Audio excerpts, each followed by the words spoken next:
Hi friends, అందరికీ మేమందరం ఎక్కడున్నాము, ఎక్కడికి వెళ్తున్నామని అనుకుంటున్నారా? ప్లేస్ అయితే గెస్ చేయండి. నేనైతే వీడియో ఎండింగ్లో అయితే చెప్పేస్తాను. ఇంకా పైనుంచి అయితే ఫుల్గా ఎండ అయితే కొడుతుంది. ఇంకా మా చిన్నోడైతే మంచిగా గొడుగు కింద అయితే ఉన్నాడు. ఇంకా మాకైతే ఎండను తట్టుకోలేక పైనుంచి అయితే చున్నీలు కప్పుకొని మరి వెళ్తున్నాము. మేము చేసిన మిస్టేక్ ఏంటంటే ఆఫ్టర్నూన్ టైంలో వెళ్ళడమే. మంచిగా ఈవినింగ్ టైంలో వెళ్ళింటే మంచిగా పీస్ఫుల్గా మంచిగా ఉండేది. ఇంకా మేము వెళ్ళిన ప్లేస్ ఏంటో గెస్ అయితే చేయండి. ఇంకా మా చిన్నోన్నైతే మా గణేష్ మంచిగా ఆడిస్తున్నాడు. మంచి నవ్వుతూ వాడైతే ఆడుకుంటున్నాడు. ఇంకా ఇంటి నుంచే స్నాక్స్ అవన్నీ ప్రిపేర్ చేసుకొని వచ్చాము. మధ్యలో నడుచుకుంటూ తింటూ అయితే వెళ్తున్నాము. ఇంకా మేము వెళ్ళాల్సిన ప్లేస్ అయితే వచ్చేసింది. ఈ ప్లేస్ ఏంటో మీకు వచ్చేసి కొండపోచమ్మ సాగర్ రిజర్వాయర్. ఎగ్జాక్ట్గా హైదరాబాద్కి 60 కిలోమీటర్ దూరంలో అయితే ఉంటుంది.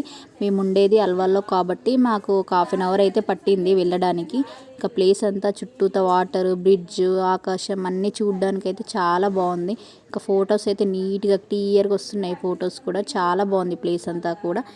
ఈ ప్లేస్కి దగ్గరలో అయితే వర్గల్ టెంపుల్ ఉంటుంది. అక్కడ సరస్వతి మాత టెంపుల్ ఉంటుంది. చిన్నపిల్లలకైతే అక్కడ అక్షరాభ్యాసం అయితే చేస్తారు. వీకెండ్స్లో అయితే ఈ ప్లేసెస్కి రావచ్చు.